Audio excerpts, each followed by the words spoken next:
In this video, I'll show you how to show line numbers in the Nano text editor when you open a file on Ubuntu. First, open your terminal. You can do this by pressing Ctrl plus Alt plus T on your keyboard. Now, let's open a file using Nano.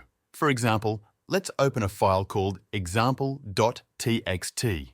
Type this in the terminal. nanoexample.txt. By default, Nano does not show line numbers, which can make editing large files a bit harder. To show line numbers, you can use a simple option when you open the file. Close Nano by pressing Ctrl plus X on your keyboard. Now, open the same file again, but this time add linuxnumbers after the Nano command. Type this, nano linuxexample.txt. Now you'll see line numbers on the left side of the screen while editing the file, which makes navigation and troubleshooting much easier. That's it. You now know how to show line numbers in Nano on Ubuntu. Thanks for watching.